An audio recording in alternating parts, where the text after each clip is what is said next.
May a moody baby doom a yam. Was it a car or a cat I saw? It's time to rise, sir. Or madam? Don't bore me, Rob, as we answer the big questions around palindromes on another Words Unravelled.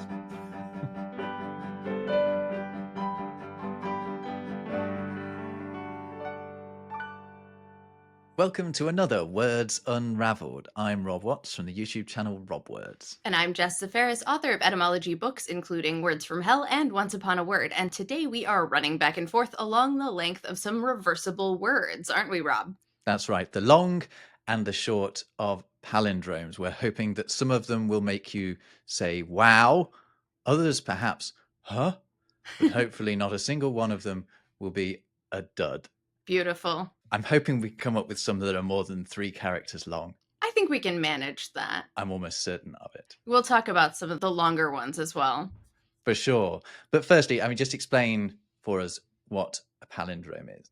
So, a palindrome, as you know, and I'm sure much of our audience does know as well, is a word or a phrase that reads the same backward and forward. Some common ones are kayak, rotator, civic, and madam.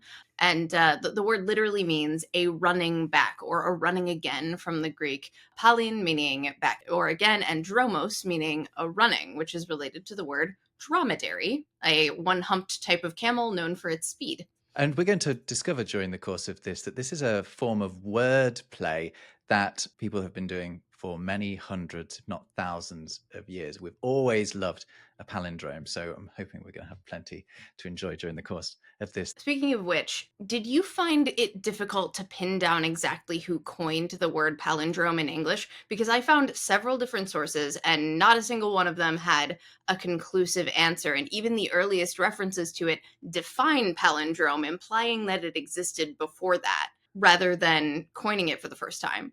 That's interesting. So we don't know if it came to us via like French as palindrome or something like that, or whether we've made it up from the Greek components. It looks like one of the earliest sources is English Elizabethan era playwright and poet Ben Jonson. And it is indeed found in a 1640 collection of his poems published after his death in a passage that lists a bunch of different types of word puzzles and play, like logogryphs, anagrams, palindromes, riddles, acrostics, telestic poems, and idiostics, also known as chronograms. All good episodes to come. Oh yeah. But that implies that all of these words like already existed, which we know that at least anagram did.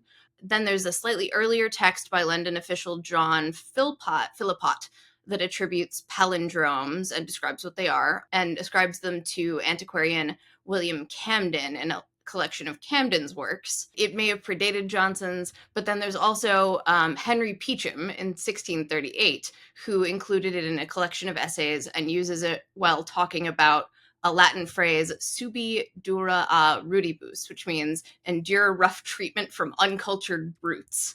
Apparently, he, in this little passage, he says that he was in a town that was apparently full of like rude and uncultured people, and he painted that palindromic phrase above the door of the local schoolhouse. I feel like at this point we have to mention the Sator Square, really, because absolutely. people will be expecting us to. So anyone who doesn't know what the Sator Square is, this is a motif that, well, among many places it's been found across Europe, across a large period of time, was discovered on a wall in Pompeii, you know, the is it a city, the settlement? Oh, yeah, it's pretty big, Pompeii, City. isn't it? Yeah, that was enveloped by volcanic ash. Anyway, the Sator Square is a very impressive palindrome because it is 5 by 5. It says Sator arepo tenet opera rotas. Although, I mean, obviously I've made those sound like they're English, but they're not English. And it looks Latin. like a word search in its square construction. Mm-hmm. Yeah, people watching the video version of this will get to see it right now, but otherwise you'll have to make do with our explanation of it. And what is extra special about this palindrome is not only does it work left to right if you follow the rows, but it also works up and down in the same way. And the words Sator arepo tenet opera rotas, they mean something along the lines of the farmer arepo holds the wheels with care. So it doesn't mean an awful lot, but that's not the point. It's satisfying, and it's been giving satisfaction to European civilizations for a very long time. And then palindromes existed. They were relatively popular in ancient Greek as well, but they were described as karkinikos, which means crab-like, as we've discussed, because they kind of move back and forth like a crab. That's And I guess disappointing. So we're using a Greek word for them when the Greeks had a different word for them. exactly. Mm. But I mean, just in Greek, it just meant like a running back. But Greek palindromes are often written in a script that is like mosaic in style and like a simplified format, so that the letters themselves are symmetrical, and so they're an actual mirror image in addition to being a palindrome, which also makes them an ambigram. So I've seen these ambigrams are a real like phenomenon on like Hmm. TikTok and stuff like that, where people show how they can write anything so that you then rotate it by 180 degrees and it says the same thing, and they write them in these beautiful ornate ways, and it looks like a form of magic.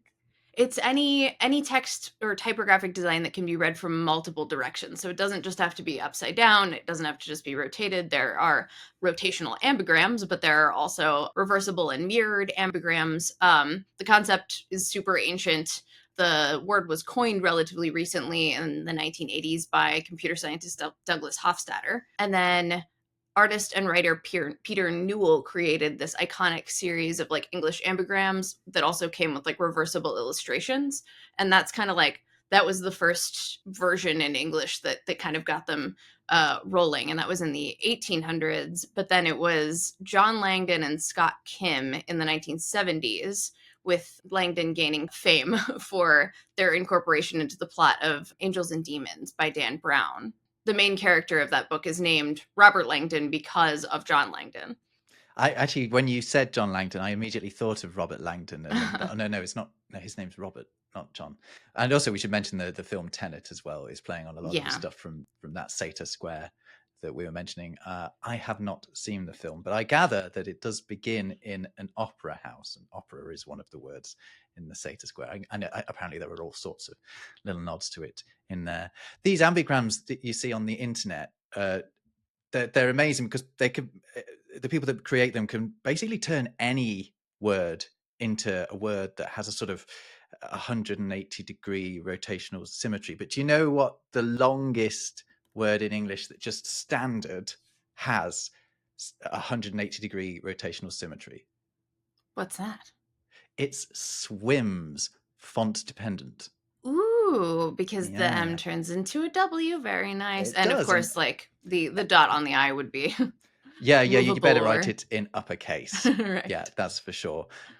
You also have words that have a kind of horizontal symmetry. Again, it depends on how you write the letters and the font you choose to use or whatever. But the longest one of those in English is Okeechobee, if we're happy to accept a proper noun. It's a lake in Florida, right? Okeechobee. Otherwise, if you don't want to accept that one, checkbook is another one that has symmetry based on horizontal axis. And then vertical axis, there aren't any particularly exciting ones. There's the word Otto and the word moom, neither of which I know what mean. Otto does mean something other than a German. Other than the name. Yeah, but I don't know what it is. Sorry. There are a couple of artists that I know in particular who create awesome ambigrams. One is Nikita Prokhorov, I believe, and he's lovely. I've met him a few times. And then there's a fella on TikTok, Right Words Make Magic, and that one's a lot of fun. I think that's the guy that I've been watching. He's great. We've strayed from palindromes already, though. Can I try and drag us back to it? I have a path back here, Okay. if I may, similar to ambigrams, but more back in the direction of palindromes. A word that spells another different word when spelled backwards, like bonk or knob, is called a heteropalindrome. Hetero meaning different, or an anadrome, which mashes together the prefix from anagram onto the ending of palindrome. You know, there's a better name for those. Well, what I think is a better name for those. Those are known as Semordnilaps.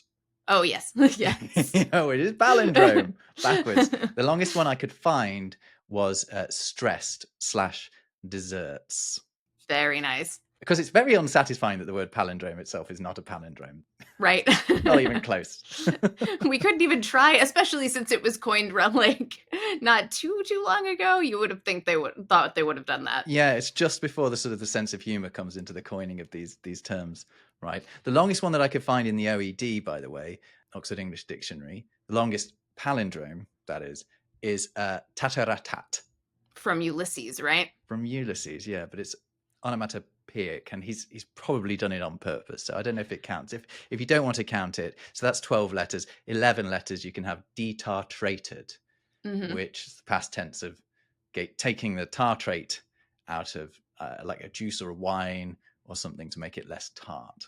If you want to go with proper names, the name of the language, Malayalam. That's a great one for us, isn't it? It can't get any better than a language palindrome, Malayalam. These are just single word palindromes, but of course you can make entire sentences that are palindromes, and people do it for sport, really. Have you come across any that have particularly enchanted you, Jess?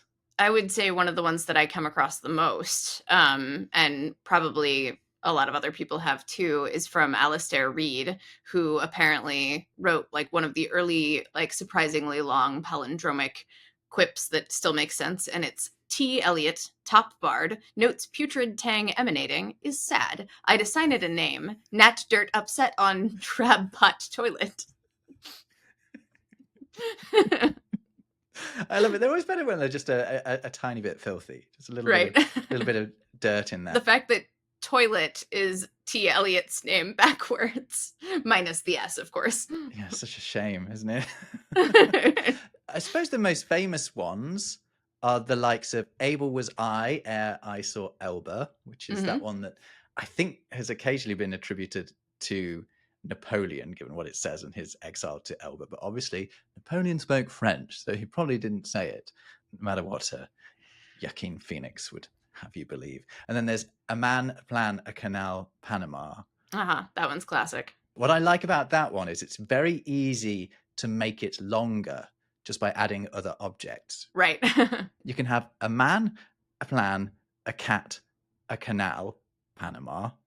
Then you can go further. You can have a man, a plan, a cat, a ham, a yak, a yam, a hat, a canal, Panama. Amazing. Addition of a hat, very good. But actually, you really, really can go on and on and on. And actually, you know, we think about the things that AI can do, but back in the 1980s, a computer was able to come up with a 540-word version of the A Man, a Plan, a Canal, Panama palindrome. Wow, that's incredible. There are novels written as palindromes. I don't imagine that they would be like extremely fun to read, but like there's one that's 31,957 words and it's called Dr. Awkward and Olsen in Oslo, which is also a tongue twister, as a matter of fact. Goodness me. Only the gods know how the editors managed to ensure that everything was in order in those. It's extremely impressive. There's a well-known poem, I think you know a bit more about this one than me, by Dimitri Martin. Oh, I love Dimitri Martin. He's so good. Damn it, I'm mad. It's a palindrome as a whole, but then it's bookended by its title in the line, "Evil is a deed as I live." Very good, isn't it? There's a Frenchman who's gone much further with the palindromic poetry, though. His name's Georges Perec. And way back in 1969, he wrote, it was just called Le Grand Palindrome, but it's 1,371 words long. Oh my goodness. And it begins, Trace l'inégal palindrome, neige, bagatelle, dira Hercule. And it means trace the unequal palindrome, snow, a trifle, Hercules would say. And then by the time you get to the end, you eventually get to the reverse of it, which is Aridel ta gabegie ne mord ni la plage ni l'écart, which just means, old witch, your treachery will bite into neither the shore nor the space between. Wow. I don't think it makes an awful lot of sense, but Georges Perec is fascinating fellow who has spent a lot of time working with constrained writing. So, you know, where you set deliberate limitations as to how you can write. He, for example, wrote an entire novel without using any E's. It was called La Disparition. I have heard of that one. Disappearance. Yeah, well, the English version of it is called The Void. And again, it also doesn't have any letter E's in it. Wait, it's called The Void? Oh no, it's called avoid. Okay, I was going to say. Void. Good point. Yeah, I would be. I wouldn't have got past the first word. Well done, mate. Right. And then George Perec also wrote another one where he only uses E for every vowel. It's called Les Revenants, and the English version of it is called the Exeter Text. This man must be bored. Well, I think he probably keeps himself very, very busy.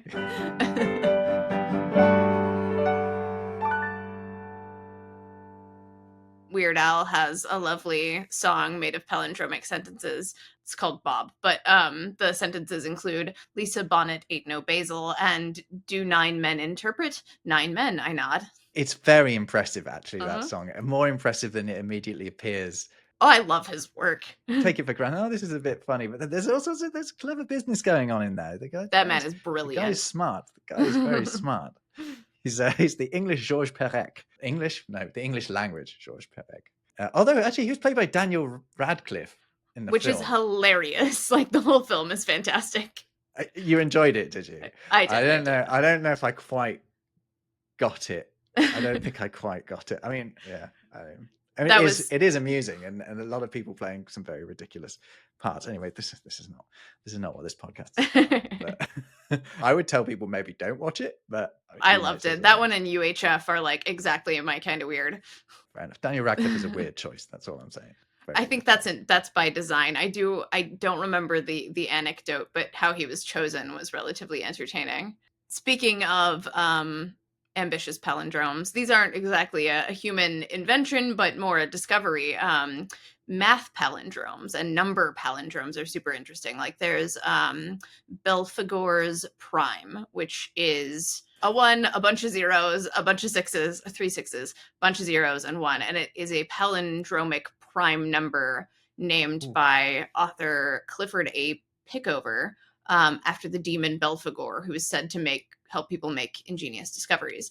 And then if you square the number 111,111,111, the result is satisfyingly a palindrome of the numbers 1 through 9.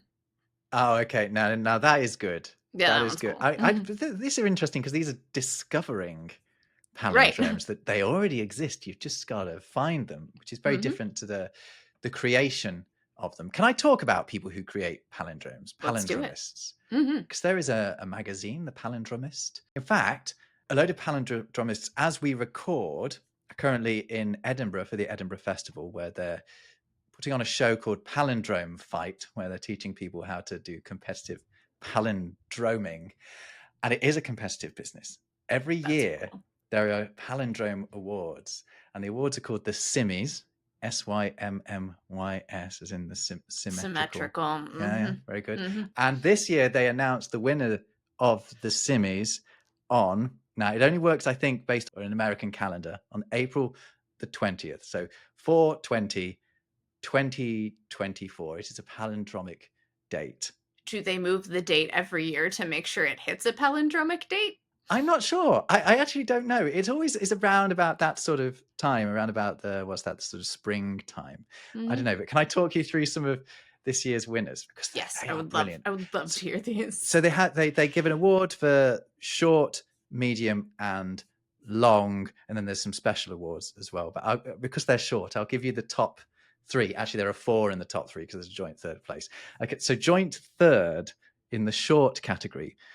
One called Location by someone called Martin Clear. And it is All I've Lived In's a Snide Vile Villa, which is depressing and brief and a palindrome. I like it though. It has more like cohesion than some other palindromes. Some of them are like random comments strung together. The really clever ones are the ones that are in some ways satirical. For example, joint third was one called Seniority, by someone only calling themselves Squidgy the Whale. And it is, Now Ned, I began.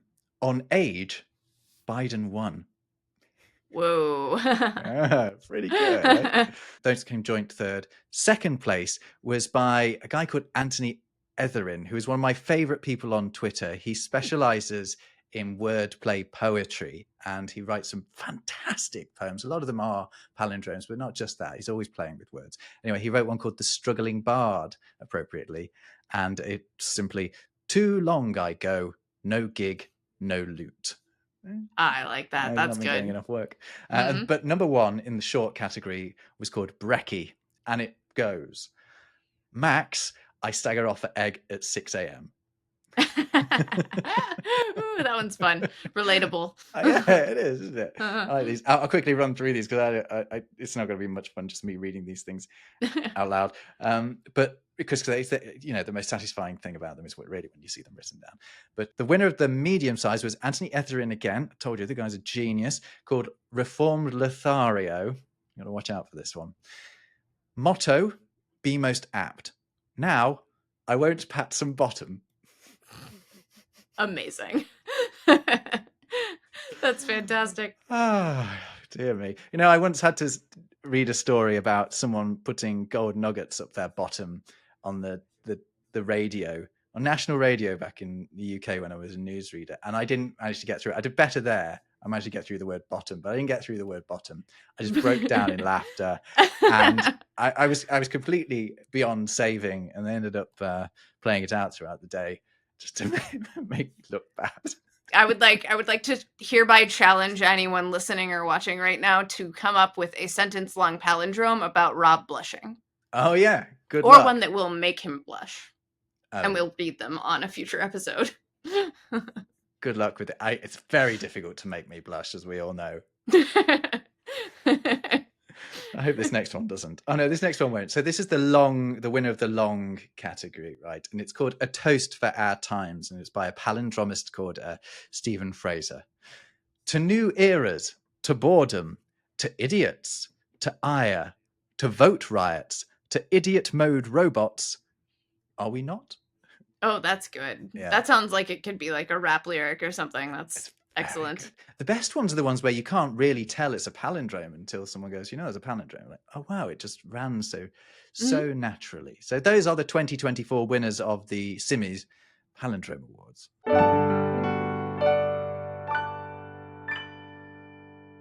This reminds me a little bit of anagram play that dates back to like ancient Greece and the Middle Ages. There was a practice supposedly called themuru, but I haven't been able to find an etymological source for this, so I need to dig in a little farther on that one. But basically, it was the practice of anagramming names to find hidden meanings in them. So, like, there was a group that rearranged the Hebrew letters of the word Messiah to find the meaning "he shall rejoice."